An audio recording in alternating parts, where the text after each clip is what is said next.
এক মাস হয়ে গেল বাবা আমাদের মাঝে নেই। আজকে বাবার 1 মাসের কাজ।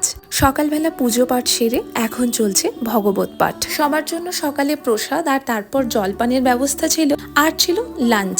আমাদের এখানে অবশ্য খাওয়া দাওয়া দুপুর থেকে শুরু হয় রাত অবধি, যার যখন খুশি অ্যাটেন্ড করতে পারে। বাবার 15 দিনের কাজটা সেরেছিলাম আমরা বাবার জন্ম জায়গায়, মানে বাবার নিজের বাড়িতে। আর এই কাজটা আমরা সারছি বঙ্গাইগাঁওর বাড়িতে। আসলে বাবা নিজের চাকরি সূত্রে বঙ্গাইগাঁওতেই বাড়ি বানিয়ে এখানেই থাকতেন, তাই এখানে বাবার অনেক কিছু জুড়ে রয়েছে। তাই 1 মাসের কাজটা আমরা এখানেই সারছি। বাবা করতেন রেলের সার্ভিস বঙ্গাইগাঁওতেই, সেই কারণেই এখানে থাকা।